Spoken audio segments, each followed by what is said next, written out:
I had to learn how to start over after my divorce. A divorce where I was married 12 years and I had to start over. It was over. At that time, I didn't know what I was going to do. I didn't know where I was going to stay.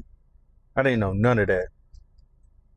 All I knew was that I felt like I had just wasted 12 years of my life.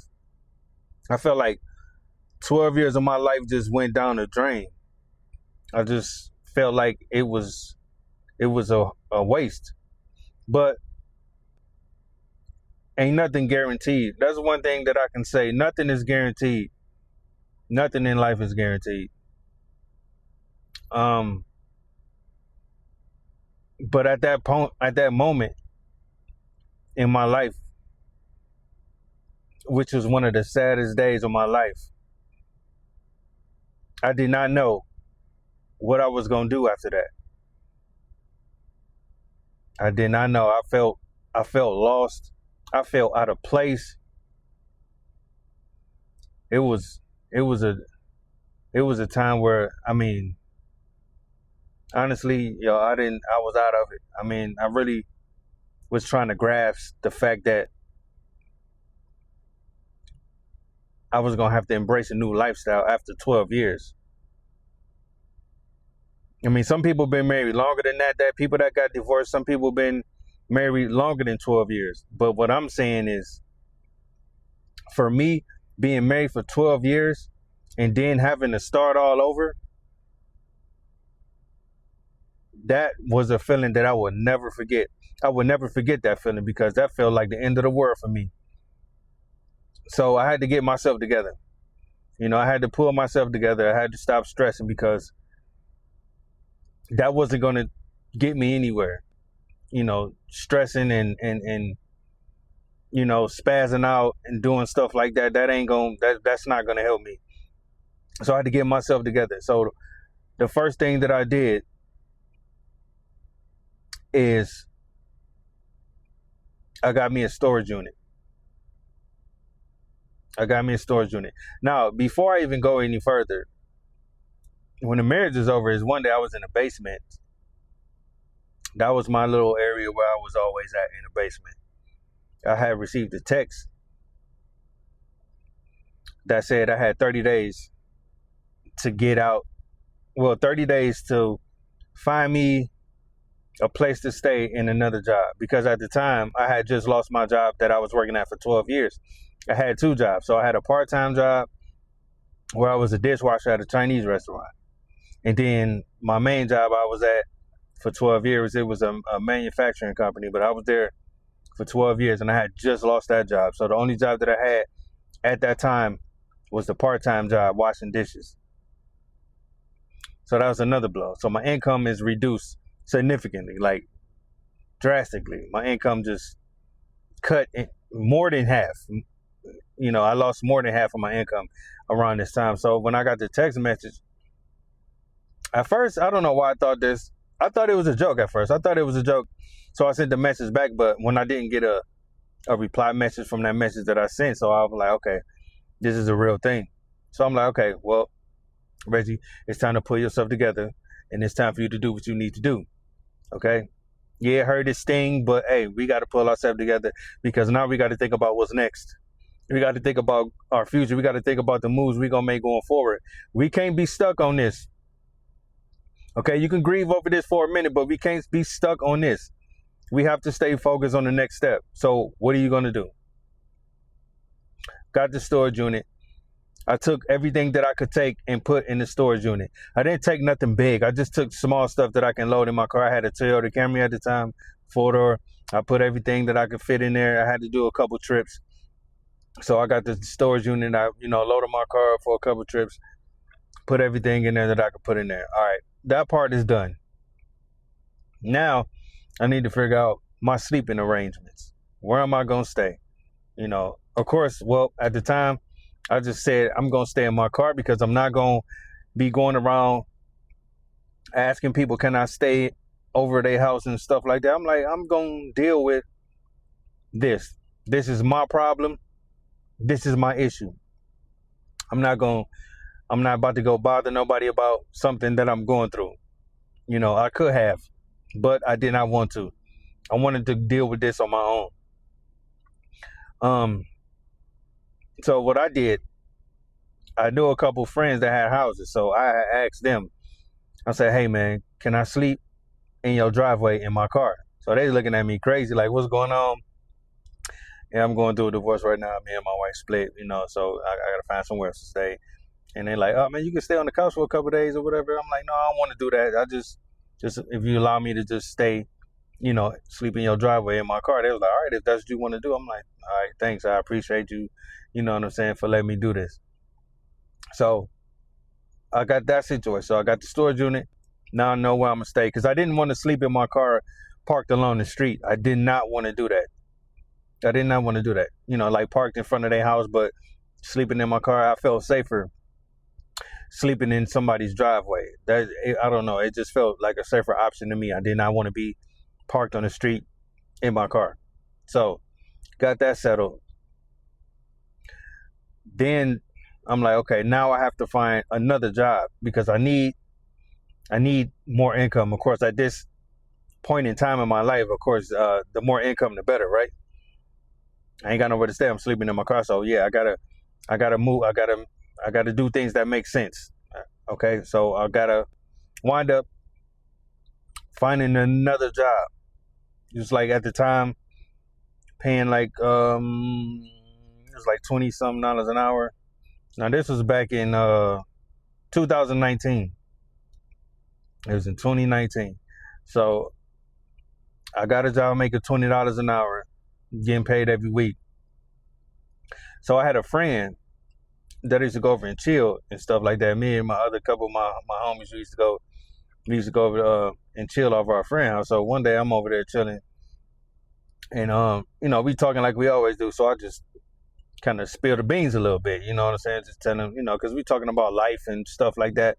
So I'm like, well, yeah, fuck it. This is a good time to bring up what I'm going through. I mean, I ain't that type. I'd rather keep it to myself, but I'm like, why not?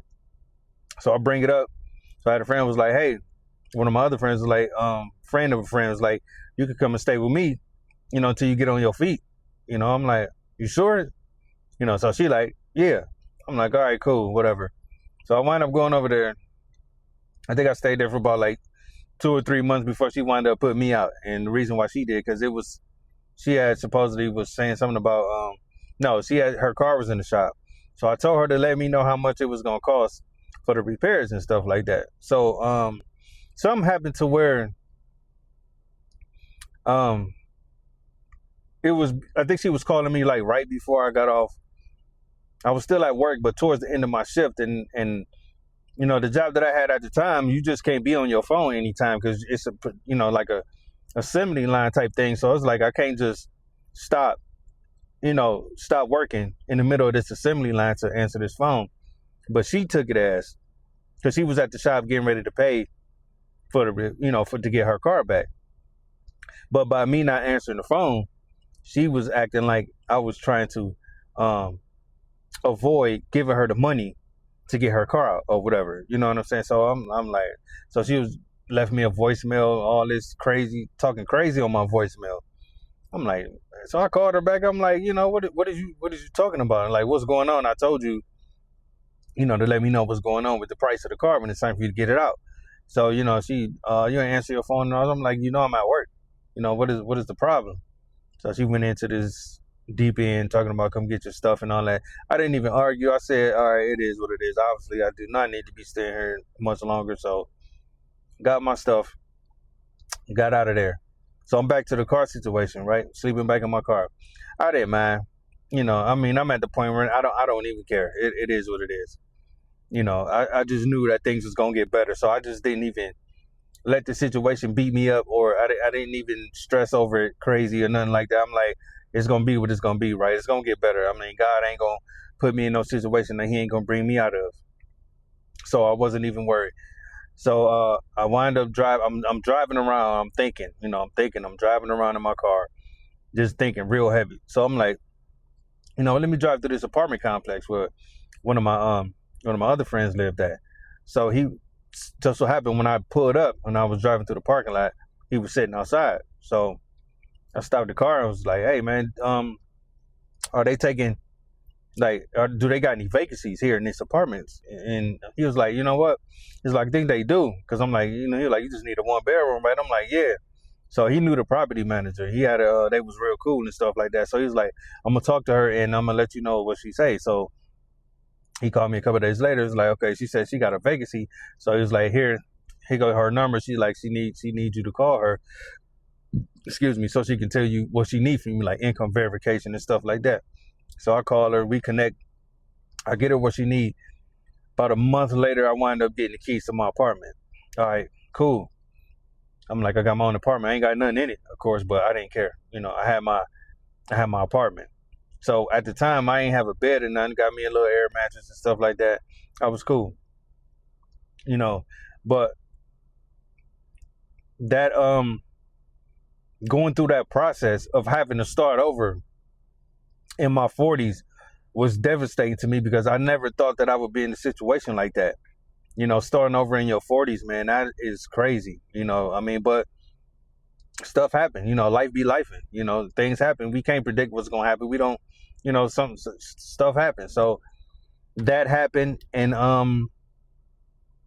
in the midst of just figuring all that out, just learning how to start over, I got bored in the beginning when I first got my apartment because I was used to washing the cars in the driveway. I love washing cars, like keeping the cars clean and stuff. I used to wash cars in the driveway all the time, throwing something on the grill, cutting grass. I was used to doing stuff like that, doing stuff in the yard or whatever. But having a apartment, you can't cut the grass. When you got to wash your car, you can't do that. You got to go get you a monthly car membership or something like that, which is what I did. Got me a monthly car membership, couldn't cut grass no more. So I was just bored trying to figure out, ways to get used to being alone, after spending so much time being a husband, so I had to learn how to enjoy myself by myself. It was tough at first, but, every day that went by, it just got easier and easier. You know what I'm saying? It was just, and then it became a point to where I was glad that I was single. I ain't have to deal with, it was like a type of freedom. It was like a type of freedom for me being single, and I was like, I could get used to this. Still single to this day. And I like it. I could do whatever I want to do whenever I want to do it. I can get up and go wherever and do whatever. It's just, for me, it feels good. It feels good. But that was a time of my life where I had to learn how to start over. Being by myself, just learning. It's like you got to relearn because, before you get married, you by yourself. You know what I'm saying? You're not in no relationship or no marriage. You might have a girlfriend or whatever, but it's a little different in a marriage, especially after 12 years. It's like starting over from that was real tough. It was real tough for me. I was sad a lot of times. I did a lot of drinking, a lot of smoking. I ain't gonna lie, because I was trying to drink and smoke the pain away. But that's just a number for the moment. But it's not gonna help you in the long term. It was just a quick fix for me, and I had to stop that. It was like going off the deep end. You know what I'm saying? I'm divorced. I'm in my 40s. My life ain't nothing. Now I'm a failure. No, I had those thoughts though, but I had to learn how to overcome that, and I had to learn how to build my self-esteem back up. I had to do that too because I felt like nothing. But God brought me through it. God brought me through it. He brought me through it. And I'm forever thankful for that. And I knew that he would. I just didn't know. It's like you don't know when, you don't know how. You just know. And that's the part that was giving me the when, the how, the what. And to anybody out there that's going through something, you either got divorced you got fired from your job that you was at for years, or whatever else it may be, just know it's gonna be all right. Just leave it in God's hands. You can't control everything. You can't control every outcome of your life. And that's something I had to learn. You can't control every outcome of your life. You just gotta let go and let God, like the saying goes. Let go and let him work. Let him work. Let him do what he needs to do in your life. You gotta be obedient though. You just gotta do what you need to do and go through every step. It might take a couple years. Like it took me some years to heal. It took me some years. It took me several years to heal. And it made me feel a certain type of way about being in another relationship / marriage. It just made me slow all the way down and just take my time and enjoy life right now. Because that's something that I ain't even looking for right now, honestly. I'm getting ready to try to do more traveling and stuff like that, because there's a lot of things that I never seen. It's a lot of places around the world in the United States that I never seen before, and I'm single right now, so why not? I'm going to use this time to start really, trying to live life a little bit more instead of surviving. I'm trying to get more on the living side, but I'm gonna start enjoying myself. That's what I'm grateful for right now, that I'm not stuck in a stressful situation, a stressful marriage, a stressful relationship, because there's a lot of people who are stuck in those type of situations, and they may want out and they can't get out, or they trying to figure a way out. I was depressed that I wasn't in the situation where I had a wife anymore, but now that I look back on it, I never, argue with what God has for me. No matter if I like the way it's going or not, you just need to understand that it's going to be all right. It's going to be okay. It's going to be better. Don't let that, whatever you're going through, if it's bad, if it's something that you're not used to, if it's something that you don't like, just keep your head up, stay strong. It's going to be all right, and things will get better. Your current situation doesn't define who you are. And I'm just glad that I was able to, I went through it, and I pulled through, and I stayed strong. Even though I had my little 30 minutes, like right after that, around the time when I divorced, I think I cried for about a half an hour, not even a full hour. It's like my body wouldn't even let me do it no more. It was like, all right, you need to pull yourself together, because we got things that we need to do. But that feeling, I will never forget that day when I was thinking to myself, like, what am I going to do? I have to start all over again. I had to relearn. I had to learn how to live alone. And for some years, it hurt real bad. It did. It did. But I'm a strong-minded person, and I always pull through, no matter what I'm going through. But I just wanted to share this little. It's just something I was thinking about at the time. So I just thought I'd record it. But if there's anybody out there that's going through anything, just know it's going to be all right, and it's not going to last forever. Things will get better, trust me, because I didn't think it was. At that time, back in 2019, I didn't think anything was going to get better. I didn't think anything. I didn't want to kill myself. I didn't want to commit suicide or anything like that. And I suggest anybody else don't do that. But yeah, just know it's going to get better, and you're going to be all right. Just keep your faith up. Keep your faith on 100, and just move.